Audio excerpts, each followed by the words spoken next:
सोचिए, एक पूरा का पूरा गांव जो पिछले 200 सालों से बिल्कुल खामोश है। एक ऐसी जगह जहां समय जैसे ठहर सा गया है।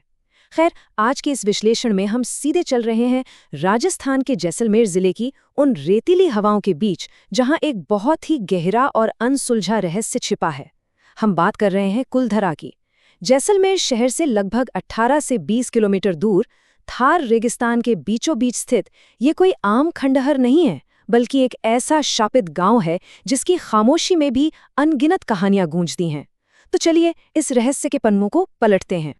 चलिए सीधे उस सबसे बड़े सवाल पर आते हैं जो किसी का भी दिमाग घुमा सकता है। आखिर ऐसा कैसे संभव है कि एक पूरा का पूरा समाज, एक जीता जागता गांव, रातों रात बिना कोई सुराग छोड़े हवा में गायब हो जाए?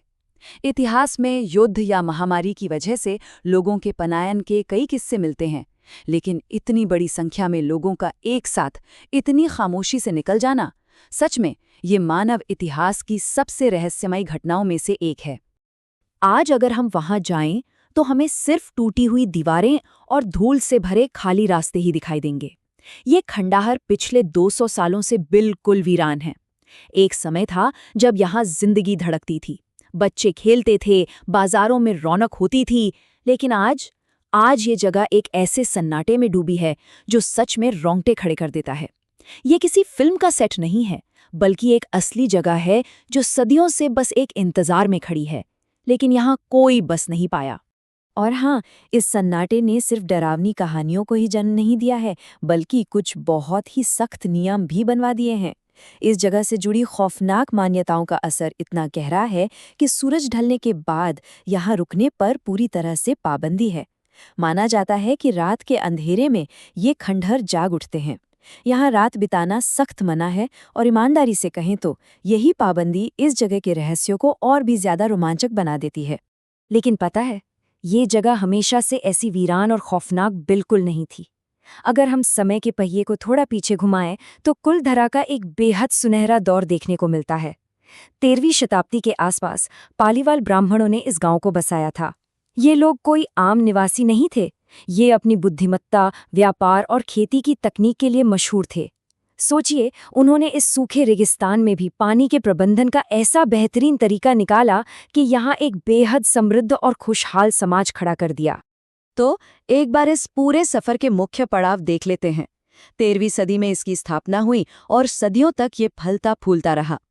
फिर अचानक आता है साल 1825, वो भयानक रात जब यहाँ से एक साथ सामूहिक पलायन हुआ और सब कुछ खत्म हो गया।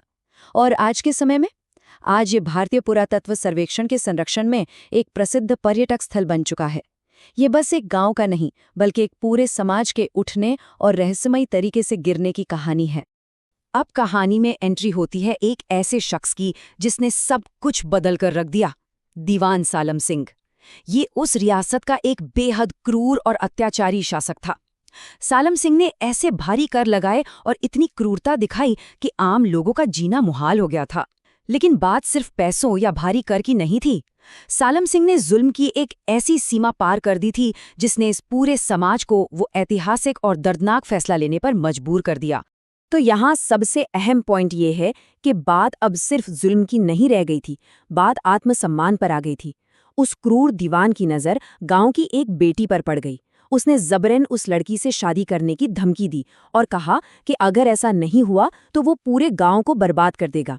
ऐसे में पालीवाल ब्राह्मण समाज ने जो किया वो मिसाल है। उन्होंने अपने आलीशान घरों, जमीनों और पीढ़ियों की मेहनत को ठोकर मार दी, लेकिन अपनी बेटी के सम्मान के साथ कोई समझौता नहीं किया। और इसी वजह से शुरू हुआ वो महान पलायन। जरा उस रात की कल्पना कीजिए। बिना किसी शोर शराबे के, बिना किसी को कानों कान खबर हुए, एक पूरा समाज अपना पैतृक घर बार छोड़कर हमेशा के लिए निकल गया। उन घरों को छोड़ना जिन्हें सदियों से संवारा गया था, कोई आसान काम नहीं था। ये एक ही रात में लिया गया ऐसा खामोश और दर्दनाक फैसला था जिसने इस जमीन की किस्मत हमेशा के लिए लिख दी। अब जरा इस आंकड़े पे गौर करते हैं। 84। ये कोई एक छोटे से गांव की कहानी नहीं थी। ये नंबर उस रात की घटना के विशाल पैमाने को दिखाता है। पालीवाल ब्राह्मण सिर्फ कुलधरा में नहीं, बल्कि आसपास के पूरे 84 गांवों में फैले हुए थे। और जब सम्मान की बात आई तो सिर्फ कुलधरा नहीं, बल्कि उन पूरे 84 गांवों के लोगों ने एक साथ एक ही रात में अपनी जगह छोड़ने का फैसला किया, बिना किसी फोन या इंटरनेट के। इतना बड़ा और संगठित पलायन सच में अकल्पनीय है। और अगर लोगों की संख्या की बात करें तो ये संख्या 5000 से भी ज्यादा थी। जी हाँ, 5000 से भी ज्यादा लोग उस एक रात के घने अंधेरे में कहीं खो गए। वे कहाँ गए, किस दिशा में गए, इसका कोई भी पुख्ता ऐतिहासिक रिकॉर्ड आज तक नहीं मिला है। एक पूरी की पूरी आबादी रेगिस्तान के सन्नाटे में इस तरह विलीन हो गई जैसे जमीन खा गई या आसमान निगल गया। लेकिन जाते जाते भारी मन और दर्द से भरे उन लोगों ने अपनी ही मातृभूमि को एक श्राप दिया। उन्होंने कहा, यहाँ कभी कोई नहीं बस पाएगा। ये कोई मामूली वाक्य नहीं था, ये उन लोगों की गहरी पीड़ा थी जिन्हें अपना सब कुछ छोड़ने के लिए मजबूर किया गया था। और हैरानी की बात देखिए, 200 साल बाद भी वो श्राप सच साबित होता दिखता है। किसी ने भी उन खाली घरों में दोबारा बसने की हिम्मत नहीं की। अब यहाँ थोड़ा ठहर कर सच्चाई और किस्से कहानियों के बीच का फर्क समझना बहुत जरूरी है। जब हम इन खंडारों को देखते हैं तो दो अलग अलग नजरिए सामने आते हैं। हम यहाँ किसी एक बात को सही नहीं ठहरा रहे हैं, बल्कि इस 200 साल पुराने रहस्य को निष्पक्ष रूप से समझने की कोशिश कर रहे हैं। आखिर सच क्या है? क्या ये सच में किसी श्राप का असर है, या फिर इसके पीछे कुछ ठोस वैज्ञानिक और ऐतिहासिक कारण छिपे हैं? यहाँ हमारे सामने दोनों दृष्टिकोण बिल्कुल साफ हैं। एक तरफ स्थानीय किंवदंतियां हैं, जिनका मानना है कि कुलधरा में आज भी भूतिया ताकतों और उस न टूटने वाले प्राचीन श्राप का वास है। वहीं दूसरी तरफ हमारे इतिहासकारों और वैज्ञानिकों का नजरिया है।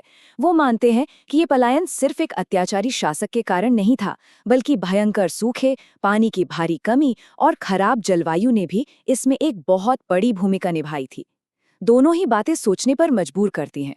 खैर, इन तमाम खौफनाक कहानियों और ऐतिहासिक बहसों के बावजूद आज की वास्तविकता ये है कि कुलधरा एक बेहद लोकप्रिय पर्यटन स्थल बन चुका है।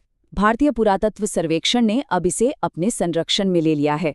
देश और दुनिया भर से लोग इस वीरान गांव की गलियों में घूमने आते हैं, इसके इतिहास को करीब से महसूस करते हैं और उन टूटे हुए घरों के बीच खड़े होकर उस खामोशी को सुनने की कोशिश करते हैं जो पिछले 2 सदियों से बरकरार है। तो इस पूरी चर्चा के आखिर में एक बहुत ही गहरा सवाल पीछे छूट जाता है। इन सभी तथ्यों को देखने के बाद हमें सोचना चाहिए, क्या कुलधरा वास्तव में एक 200 साल पुराने अलौकिक श्राप का जीता जागता स्मारक है, या फिर ये जलवायु परिवर्तन और एक दर्दनाक सामाजिक त्रासदी का ऐतिहासिक अवशेष है? जवाब चाहे जो भी हो, कुलधरा की ये खामोशी इतिहास का एक ऐसा पन्ना है जिसे कभी भुलाया नहीं जा सकता। हमारे साथ इस रहस्यमय सफर पर चलने के लिए बहुत बहुत धन्यवाद।